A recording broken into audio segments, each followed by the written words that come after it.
Hola amigas y amigos, les saluda César Bejarano. Muy buenas noches, gracias por acompañarnos y acá me encuentro con Elizabeth Suazo nuevamente en un programa más de la plataforma. Hola Elizabeth.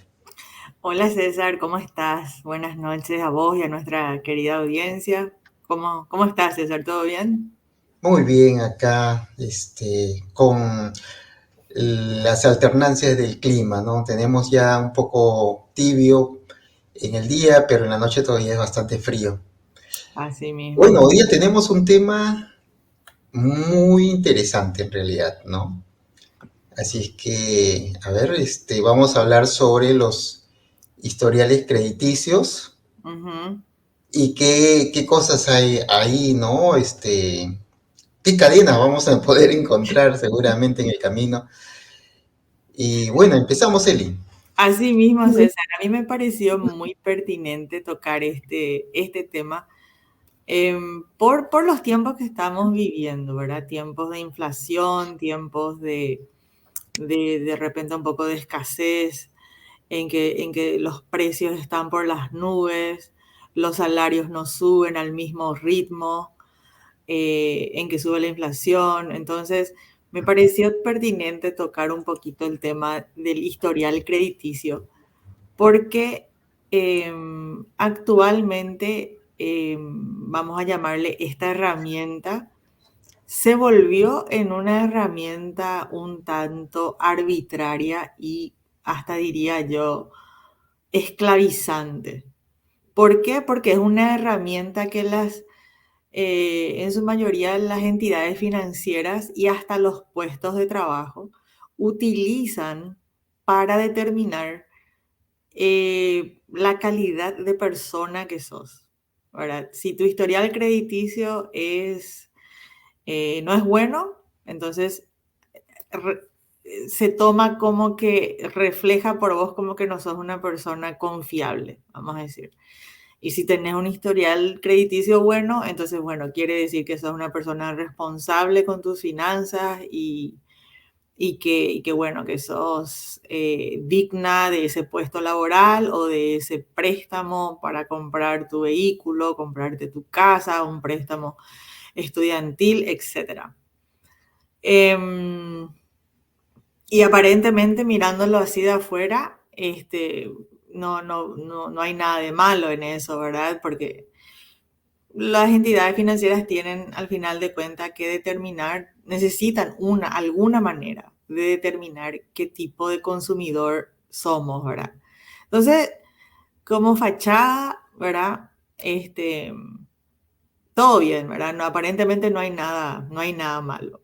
Pero yo quisiera ofrecer un poquitito de contexto de cómo se fue dando esta herramienta que en Estados Unidos se le llama el FICO Score, que en otras palabras es tu historial crediticio, es un valor, es un número que se le asigna a tu historial crediticio y cuanto más alto sea ese número, tu historial crediticio es bastante bueno y cuanto más bajo sea ese número, tu historial crediticio está bastante vulnerable o no está muy bueno que digamos ahora. Entonces, ¿cómo se fue dando esto, César? Em, en los años 1970, esa década se caracterizó por varias cosas, ¿verdad? Por algunas de ellas, los jeans con las patas de elefante grandes, que creo que todos usamos, César. Me hubiera gustado verte a vos con esos jeans, César. También la disco, ¿verdad? Los jeans de vaqueros, ¿verdad? Así mismo, así mismo. O sea, yo también tuve mi jean con la pata de elefante, así que no estás solo, no te preocupes. También la disco, ¿verdad? La música disco. Pero también es un periodo en que aquí en Estados Unidos, la fábrica automotora y también la fábrica de acero comenzaron a automatizarse.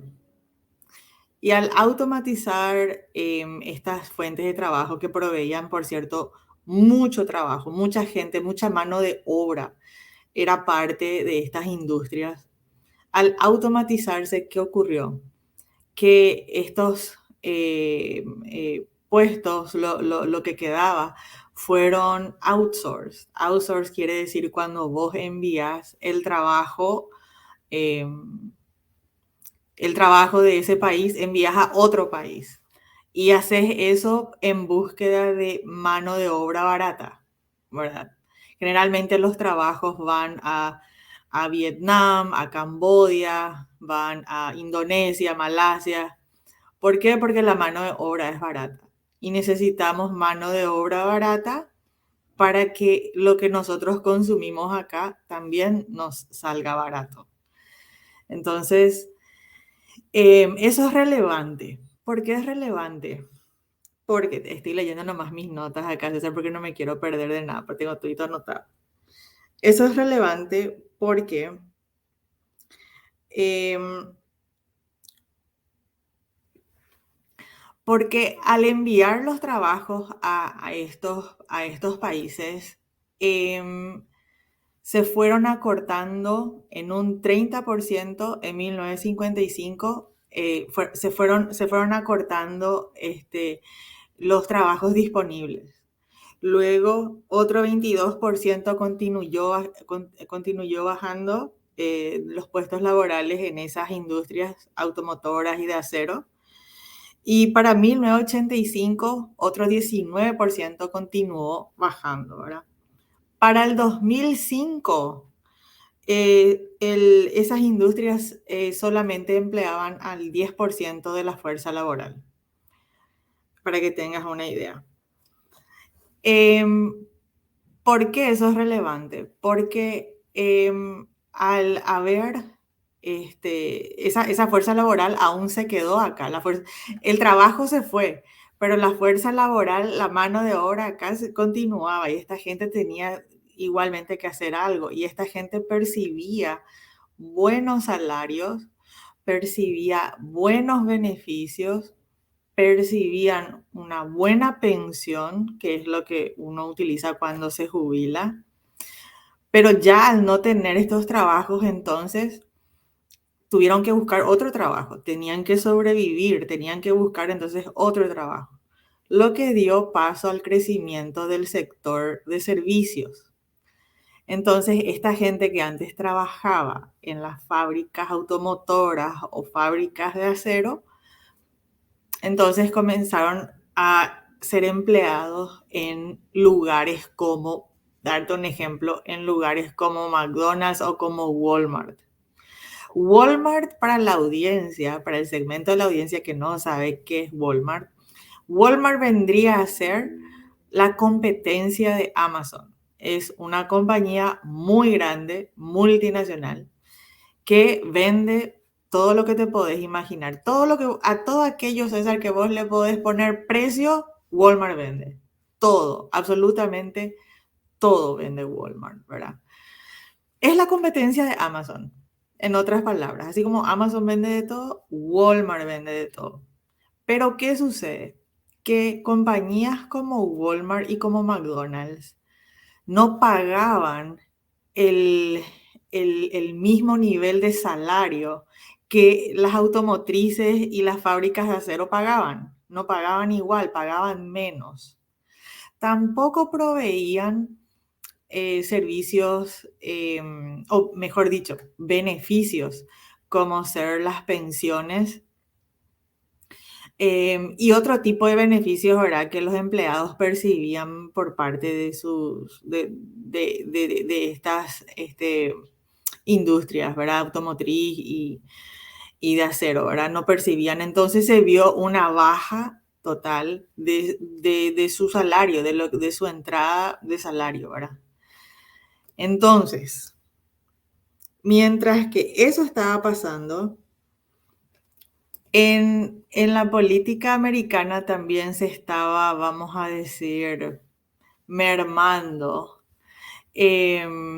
políticas que ayuden a sacar las regulaciones que regían a los entes financieros y también a adoptar medidas más austeras. La combinación de sacar regulaciones a los entes financieros y de adoptar medidas más austeras es lo que se llama, es lo que da paso o es lo que se llama la filosofía neoliberal, ¿verdad? Cuando vos escuchás el término neoliberal o neoliberalismo, quiere decir que el gobierno está sacando medidas regulatorias que antes eran aplicadas a los bancos en protección al consumidor. El gobierno está sacando esas medidas regulatorias en nombre del crecimiento y desarrollo. Pero ese crecimiento y desarrollo, lo único que crece y se desarrolla es el bolsillo de los CEOs y de la gente que lidera esos entes financieros. Hasta el momento mi bolsillo no ha crecido o no se ha desarrollado. Entonces, ese paréntesis quería hacer, ¿verdad? Y la medida austera básicamente es cortar muchos de los programas sociales que estaban diseñados a beneficiar a los ciudadanos, ¿verdad? Entonces tenemos el rise, como se dice, de esta filosofía neoliberal, ¿verdad? Entonces, y para rematar, este me pareció un punto importante también. En 1978, la Corte Suprema dictamina de que los estados ya no tendrán la potestad de decirle a los bancos de que ya no suban las tasas de interés, porque antes los estados tenían esa habilidad de decirle a los bancos, che, hasta acá nomás vas a subir tu tasa de interés, ¿verdad? Pero la Corte Suprema le sacó a los estados la habilidad de hacer eso. Entonces vos tenés bajos salarios, ¿verdad? Porque ya la gente no está percibiendo los salarios que antes percibían. Tenés menos beneficios, tenés menos programas sociales. Los bancos hacen lo que quieren porque ahora, porque les han sacado las regulaciones que antes estaban impuestas. Entonces tenés todos estos factores que solamente contribuyen a la opresión del consumidor. Entonces ahora el consumidor se ve obligado, antes percibía su salario y pagaba su deuda, percibía su salario y pagaba su deuda. Pero ahora su salario se redujo. Ahora su salario se redujo porque sus puestos de trabajo fueron enviados al exterior y fueron automatizados. Entonces ya no tienen más la misma capacidad adquisitiva que antes tenían. Entonces ahora se ven entre la espada y la pared y se ven obligados a sobrevivir a través de la deuda. Se endeudan para poder sobrevivir, ¿verdad? Entonces, en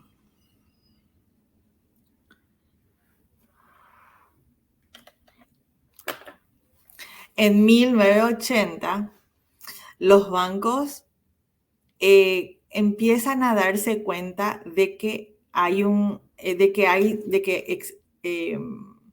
hay dos segmentos de la población bien definidos.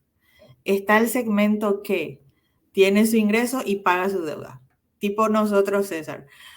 Vos te compras una bicicleta, la compras con tu tarjeta de crédito y luego cuando llega tu factura de la tarjeta de crédito, vos pagas en full toda esa tarjeta de crédito, ¿verdad? Bueno, vos constituís es un segmento de la población. Pero hay otro segmento de la población que compra su bicicleta, pero que cuando le llega la factura no tienen el monto total para pagar esa factura. Entonces lo pagan de a poquito, lo pagan a cuotas. Ese es el segmento que los bancos pusieron como un target, vamos a decir, como un foco, un enfoque. ¿Por qué? Porque son esos consumidores a través de los cuales ellos pueden generar ganancias. ¿Y por qué generan ganancias? Porque no pueden pagar de una la factura, pagan de a poquito, pagan a cuotas. Y al pagar a cuotas, ¿qué sucede, César? Hay interés. ¿Por qué? Porque el banco te cobra el tiempo que te lleva a vos pagarles y eso está monetizado en forma de interés. El tiempo que ellos te esperan a que vos le pagues es el interés, ese es el interés. Por eso es la expresión time is money. El tiempo es dinero. Bueno, entonces, esto da paso a una expansión masiva de los bancos, en donde los bancos se dan cuenta, híjole, podemos generar mucho dinero acá, mucha ganancia, acá hay mucha oportunidad, ¿verdad? Porque mucha gente no puede vivir sin estar endeudado. Entonces, en 1989, recientemente, no, es hace mucho tiempo tampoco, es relativamente reciente. En 1989 finalmente se implementa un modelo que es el modelo del historial crediticio, que acá se le llama FICO Score, que como te digo, el FICO Score es un número, es un valor que se le asigna a tu historial crediticio. Cuanto más alto tu FICO Score, tu número, indica de que tenés un excelente historial crediticio. Cuanto más bajo tu número, quiere decir que tu historial crediticio está de la patada, ¿verdad? Bueno, en 1995, el CEO o la cabeza de Experian, me hace decir quién es Experian. Bueno, en Estados Unidos hay 3 entidades que monitorean tu historial crediticio. Las 3 entidades son Experian, TransUnion y Equifax. Estas 3 entidades monitorean tu actividad crediticia para evaluar qué tipo de consumidor sos, ¿verdad?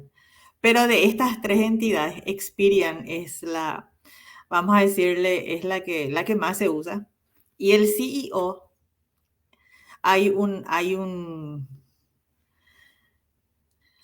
algo que él dijo durante una reunión y fue algo muy resaltante que dijo que el riesgo no está en los consumidores eh, que pagan de a poquito,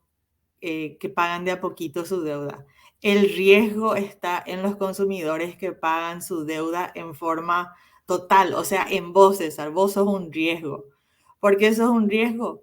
Porque no pueden generar ganancias a través de vos. ¿Y por qué no pueden generar ganancias a través de vos? Y porque vos pagás en full tu factura. Entonces, vos representás un riesgo. Yo pensaría que el riesgo está en aquellas personas que pagan de a poquito, porque no sabes si un mes no vas a poder pagar, si el otro mes no vas a poder pagar. Sin embargo, si yo te estoy pagando en full, tenés la seguridad de que ya tenés el capital, ¿verdad? Eso es lo que yo pensaría. Entonces, yo no debería representar un riesgo. Pero por el hecho de que no pueden generar ganancias a través de vos, porque pagas en full, entonces vos sos un riesgo, César, imagínate. Entonces,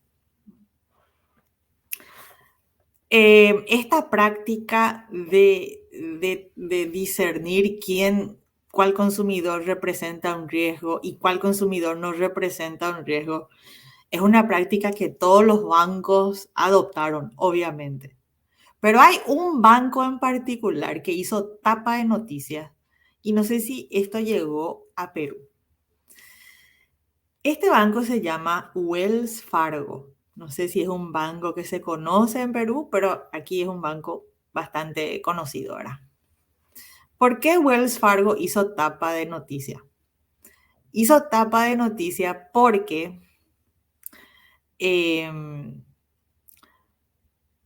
las cabezas de esa entidad bancaria incentivaban a sus empleados a que le presten, a que realicen préstamos en cantidades a la comunidad afroamericana.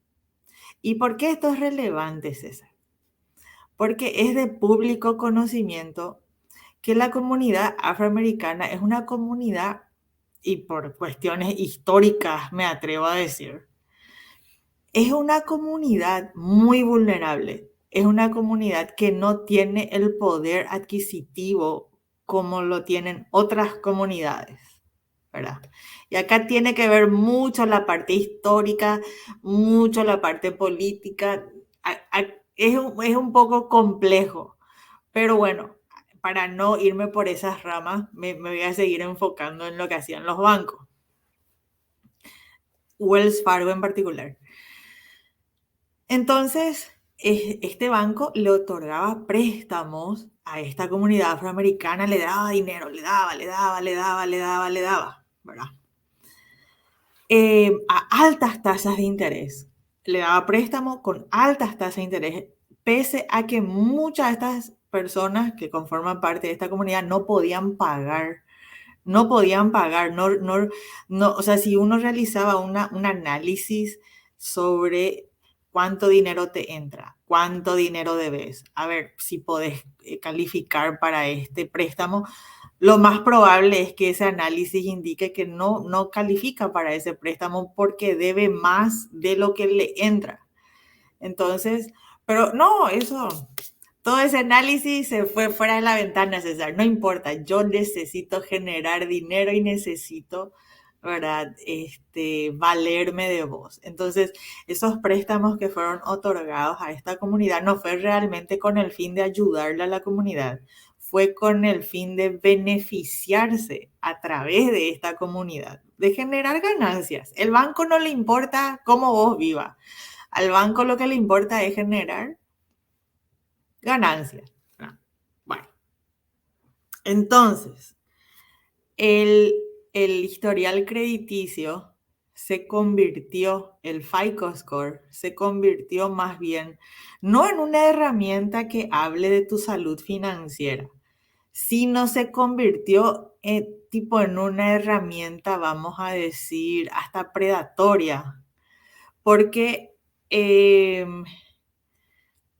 porque era la herramienta que le ayudaba a los bancos a poder filtrar, vamos a decir, qué tipo de consumidor sos, ¿verdad? Em, de hecho, que tu historial crediticio, y esta es la parte más simpática de la historia, que ya llega a su fin, em, es de que el historial crediticio no te premia por vos pagar toda tu deuda, porque yo pensaría que mi número se iría para arriba desde el momento en que yo cancelo una deuda, por ejemplo. No, al contrario, César, mi número se va para abajo cuando yo cancelo una deuda, porque ya no estoy generándole ganancias a ese ente al cual le estaba pagando. Entonces mi número va para abajo. Sin embargo, si yo abro otra cuenta, si yo saco otra tarjeta de crédito, si yo saco un préstamo, mi historial crediticio, mi número va para arriba. Y esto es relevante, César, porque en Estados Unidos tu historial crediticio dictamina muchas áreas de tu vida. Muchas áreas de tu vida. Si vos, por ejemplo, querés comprarte tu primera vivienda, los bancos primero chequean tu historial crediticio. Si vos querés comprarte un vehículo, la entidad que financia la compra de ese vehículo chequea tu historial crediticio. Si vos querés sacar un préstamo estudiantil, la misma cosa. Chequean tu historial crediticio. Si vos estás aplicando a un puesto laboral como parte de la aplicación, tenés que llenar también esa parte, cuánto es tu número de tu historial crediticio, proveerles ese acceso. Y también, ¿verdad? Utilizan esa herramienta para determinar si sos o no sos una persona digna de trabajar para esa empresa, por ejemplo, ¿verdad? Entonces, es parte de varios aspectos de tu vida. Por eso es que el historial crediticio es importante porque determina el tipo de acceso que vas a tener a ciertos préstamos y cosas así, ¿verdad? Que vos eventualmente vas a necesitar, ¿verdad? Y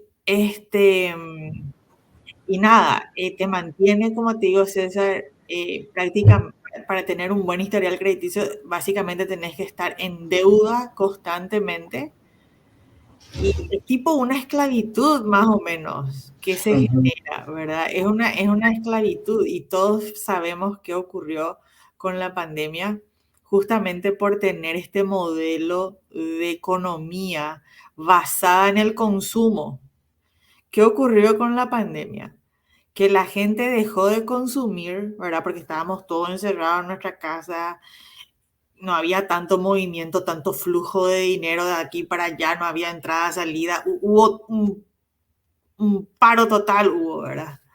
Entonces, el tener un modelo que, número uno, te esclaviza como consumidor y número dos, tu economía está basada en el consumo, es un tanto, es un tanto peligroso, César querido, y lo vimos con la pandemia, ¿verdad? Cuando nadie estaba consumiendo, ¿verdad? Porque estábamos todos encerrados y había mucha, eh, ¿cómo es que se dice?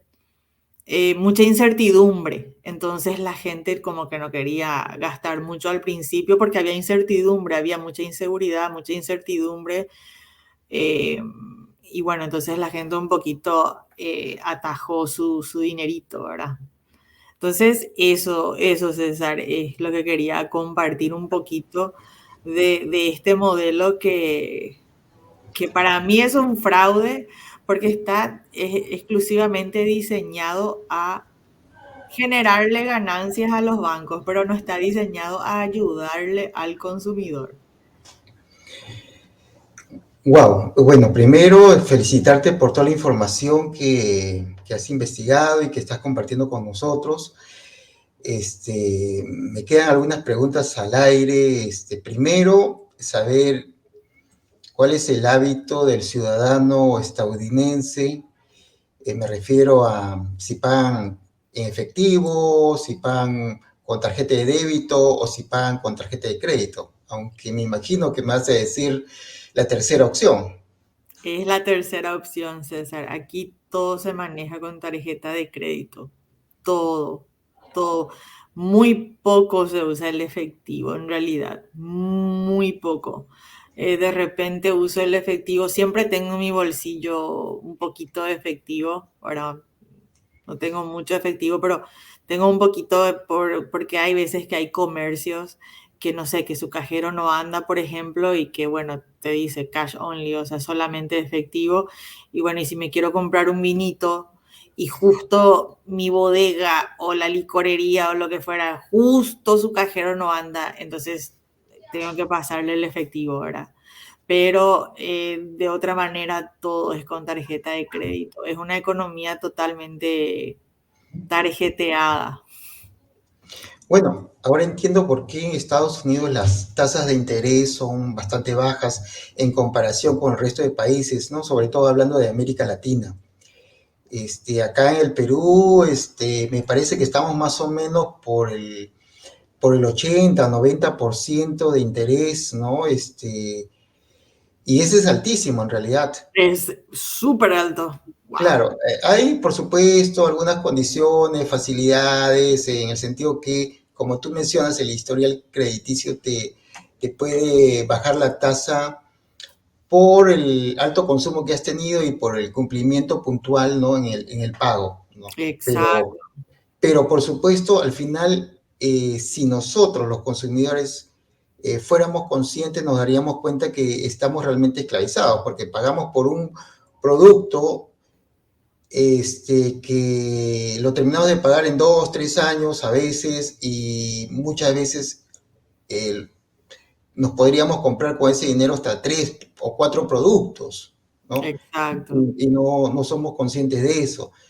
En realidad creo que la inteligencia financiera va por saber ahorrar tu propio dinero, ¿no? Y saber qué productos realmente tú, productos o servicios probablemente también necesites, ¿no? Y hacer una programación, ¿no? Para ir guardando dinero. Yo puedo contar rapidito la historia, por ejemplo, de 2 amigos taxistas que se quedaron sin trabajo justo cuando tuvimos una crisis acá de inflación por los 90, Ujú. y ellos fueron despedidos de la empresa donde ganaban bastante bien, tenían cargo gerencial, y es como también como tú te adaptes al nuevo, a la nueva situación, ¿no? Donde te encuentras. Entonces salieron con un poquito de dinero ambos, y los dos se dedicaron a hacer taxi. Yo voy a hablar de la persona que realmente le fue bien, no voy a hablar del otro caso.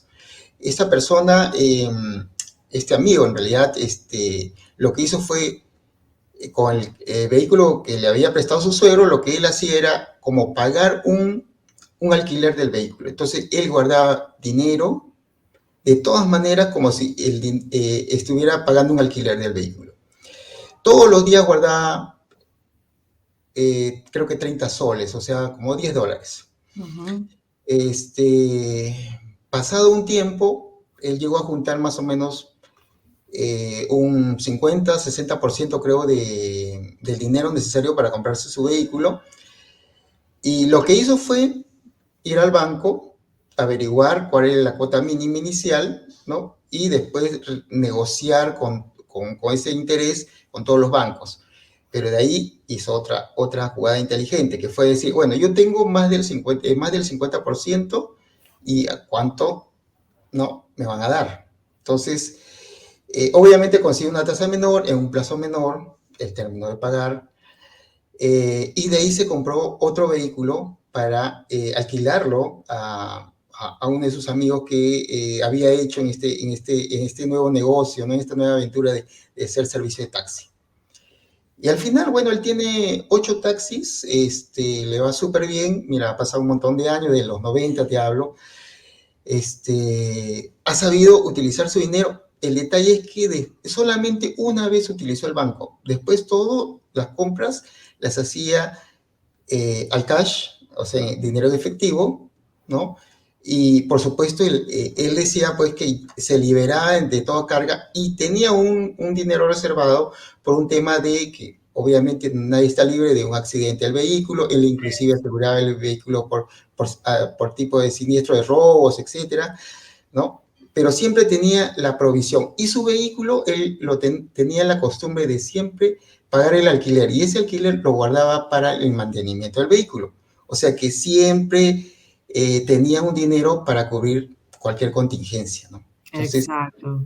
eh, y solamente una vez trabajó con el banco. Los bancos obviamente los llaman y todo, pero él aprendió que no es, que trabajar con un banco era estar atado, ¿no? Y Así mismo. bueno, entonces, lo que tú también nos comentas es bastante interesante porque lo que se ha incentivado, lo que se ha promocionado más es una cultura del consumismo, Del consumismo. y la otra es que a través de ese consumismo, en general, cada vez más ciudadanos, más personas terminan esclavizadas de la tarjeta de crédito, porque si no eres parte de este sistema que está, ¿no?, encapsulado en una tarjeta de crédito, eres como un don nadie, probablemente, ¿no? ¿No? Y peor todavía en Estados Unidos, que con lo que mencionas, tú tienes que inclusive mostrar ¿cómo se llama? Tu historial crediticio, inclusive a la empresa que postulas, ¿no? O sea, Exactamente. felizmente todavía acá en el Perú no ocurre, pero es preocupante porque al final, pues, o sea, no necesariamente te contratan por tus habilidades, conocimientos, estudios, sino el historial crediticio puede definir tu vida. Y yo pregunto, y aquellas personas que, por ejemplo, por dificultades X, tengo dos preguntas, terminan en la bancarrota, ¿qué ocurre en Estados Unidos específicamente? ¿Y cómo lo llevas al Paraguay? Vos podés declarar, vos podés declarar bancarrota. Ahora, si es que ya no podés pagar tus deudas, podés declarar. El problema con eso es de que así como vamos a decir, se te evaporan todas tus deudas, así también se evapora tu historial crediticio. Es como que estás reformateando tu chip, vamos a decir, ¿verdad? Estás Empieza de reformateando. cero. Entonces empiezas de cero. ¿Y qué ocurre al empezar de cero? Ocurre de que por mucho tiempo no vas a tener acceso o se te va a hacer muy difícil tener acceso a una tarjeta de crédito. Se te va a hacer muy difícil sacar un préstamo. Se te va a hacer muy difícil construir de vuelta tu historial crediticio. Y como te digo, tu historial crediticio dicta muchas aristas de tu vida. Entonces, de cierta manera, te vas a limitar grandemente eh, a muchos de los accesos que vas a necesitar a lo largo de tu vida van a estar todos muy limitados. Entonces, sí es cierto, se te van a borrar, evaporar las deudas, pero así también se te va a dificultar bastante el construir de vuelta tu historial crediticio, el tener de vuelta una tarjeta de crédito, el acceder a un préstamo, Uh -huh. el solicitar que el poder rentar un cuartito, el poder rentar un departamento, porque también te piden tu historial crediticio cuando vas a rentar un departamento, cuando vas o un cuartito incluso. Entonces, se te limita mucho, César, desde el momento en que uno declara bancarrota. Y otro, bueno, después de todo lo que has compartido, también me queda algo más para añadir, que es que eh, este, estos medios que manejan tu información al final te conocen más que tu propia pareja, ¿no? Porque terminan Sí, conociendo qué cosas te gustan, qué cosas compras más, ¿no? sí. ¿Qué cosas estás evaluando? Porque me imagino que cuando vas a una tienda, preguntas, ya te están sacando tus datos, ¿no? Y Y todo eso, pues, ahí, César, entra lo del consumer behavior. O sea, ahí entra cómo vos te comportás. conducta del consumidor. Ahí entra todo el análisis digital que hace Facebook y todas estas entidades, toda la parte de Big Tech, donde ellos analizan lo que vos haces, dónde te vas, cuánto tiempo tardaste en una página cuando estuviste en Amazon, cuánto tiempo tardaste mirando un libro, mirando una bicicleta, mirando una remera, qué es lo que te atrajo de eso, cuántos clics le diste, cuántos likes, cuántos esto, cuántos... Entonces ellos empiezan a analizar ahora tu comportamiento. ¿Entendés? Entonces, es como una torta con varias capas. Y una de esas capas es tu historial crediticio, pero ahora ya le están agregando la parte de tu comportamiento como consumidor para poder, eh, ¿cómo es que se dice? Para poder más o menos tener una idea de qué tipo de consumidor sos y qué tipo de cosas ofrecerte, ¿verdad? ¿Qué tipo de Claro. cosas? Y Entonces, engancharte con ofertas, con engancharte con promoción. ofertas y con este. No, es todo un tema, César. Y todo para mantenerte siempre ahí comprando, comprando, pagando, comprando, pagando, comprando, pagando. Esta cultura del consumismo es brutal, brutal. Claro, se ha modernizado y se ha maquillado la nueva esclavitud, ¿no? La nueva forma de al final de explotarnos. Eso. Yo sí puedo comentar rapidísimo. La semana pasada, por ejemplo, empecé a buscar en Google, haciéndole propaganda a Google, ojalá que nos pague, colchones. Al día siguiente, en la mañana, entro a mis redes sociales, de Facebook, de Instagram. Oh, maravilla, empezaron a llegar las promociones de colchones, ofertas en tal o tienda, ¿no? Que el remate es por una semana, por 2 días, etcétera. Cosa curiosa. Entonces, claro, ellos cruzan toda la información y por supuesto, pues, saben, ¿no? Sí, Todo y aprovechan y buscan tu debilidad, que eso es lo más interesante de todo. exactamente, exactamente. Así mismo, ¿nunca te pasó, o como bien lo dijiste, César, de que vos estás mirando, no sé, qué sé yo, no sé, un vehículo? Y al día siguiente, cuando vos abrís tu Facebook o abrís tu Instagram o lo que fuera, ya Ujú, empezás a ver todas las ofertas y qué sé yo de ese vehículo y de dónde, de cuál ujú, podés comprar, de cuál concesionario, quién tiene la mejor oferta. O sea, el negocio mayor acá es justamente tus datos. Ese es el negocio más grande, es la colección. ¿Qué hacen con tus datos? Entonces, eh, te digo, es una torta con muchas capas y cada vez lo que se está tratando de hacer es de entenderte mejor a vos como consumidor para que sigas consumiendo, para controlarte al final, ¿no? para Para controlar, controlarte. claro, Exacto, porque van a trabajar sobre tus miedos, sobre tus aspiraciones y sobre eso te van a ir colocando también productos o servicios. exacto. Ahí entra el Por ejemplo, algoritmo y qué sé si yo. tú tienes miedo a la vejez, por ejemplo, te van a ofrecer gimnasios o equipos para hacer deporte o algunos medicamentos, ¿no? Para mantenerte en forma, saludable, etcétera. Entonces, Eso, es en base a toda nuestra información que al final esta misma banca, ¿no? Esta misma banca es la que, este, ¿cómo se llama? Comparte o vende o alquila nuestra información a terceros. ujú, así mismo. O a sus propias empresas, ¿no? Porque, por ejemplo, acá en el Perú tenemos funerarias, clínicas, seguros, los bancos, reaseguros y colegios que están atados, y supermercados, por ejemplo, que están atados a solo una marca, por ejemplo, ¿no? Sí, O sea, a una red empresarial de un solo dueño, de una sola, ¿no? De un grupo de accionistas. Entonces, ellos, por supuesto, pues con toda esa información ya nos tienen atrapados. eso. En el Ujú. clavo, César, en el clavo, y me Y pareció finalmente, para pertinente. terminar, Eli, ¿cómo nos soltamos? ¿Cómo nos liberamos de esto? Para terminar el programa.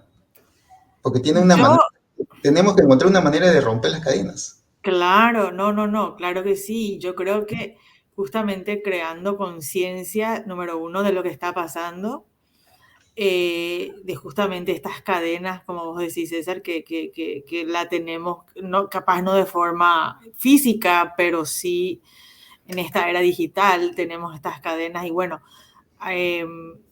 tomar conciencia de ello y bueno, volvernos un poquito consumidores más conscientes, o sea, necesito realmente esta remera, necesito realmente esta remera, necesito realmente esta zapatilla, estos championes, este jean, este vaquero, ¿necesito realmente o es algo que lo estoy comprando por impulso o por qué motivo? ¿Entendés? O sea, hacernos esta pregunta, ¿verdad? No, claro que queremos darnos nuestros gustos, claro que no, yo no discuto eso, pero ser siempre conscientes, ¿verdad? Verdaderamente necesito esto, puedo pagar esto, ¿verdad? La entrada de dinero que tengo versus la salida de dinero que tengo, ¿cuál prima más? ¿Me sale más dinero de lo que me entra o me entra más de lo que me sale? Y bueno, a partir de ahí evaluar si verdaderamente yo necesito esa remera o si es un capricho nomás, un impulso o qué. Entonces, empezar a hacernos esa pregunta, ¿verdad? Esa pregunta. Y yo, realmente a mí César me ayudó bastante, vamos a decir, en ese sentido, la pandemia, porque al trabajar de forma remota, Ujú. ya no tenía acceso a las tiendas que acostumbraba ir después del trabajo. porque mi trabajo estaba convenientemente ubicado en el corazón de Times Square. Y en Times Square estaban todas las tiendas, estaba la tienda H&M, Old Navy, Gap y no sé qué cosa, y cruzas la calle, ¡boom!, ya estaba ahí la tienda.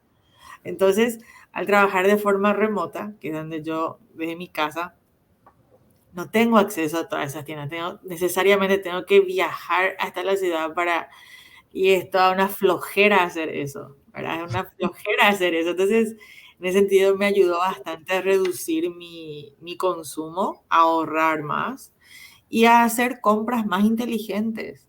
Como te digo, necesito realmente esa remera, ese zapato, ese champión, ese labial, necesito o es el labial número 99 que tengo. Capaz necesito, voy a usar todos los otros 98 que tengo y después me voy a comprar ese.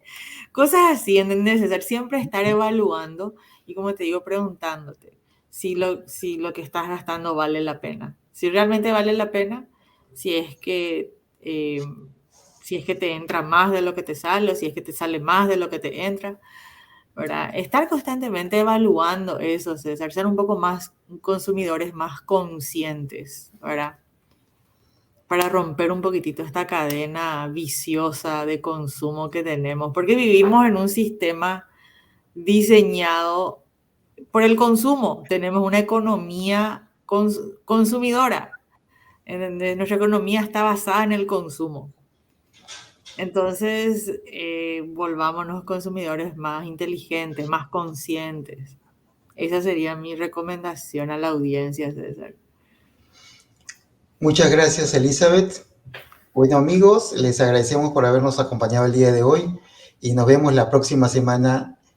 Nos despedimos, Elizabeth, y el que les habla, César. Nos vemos. Nos vemos.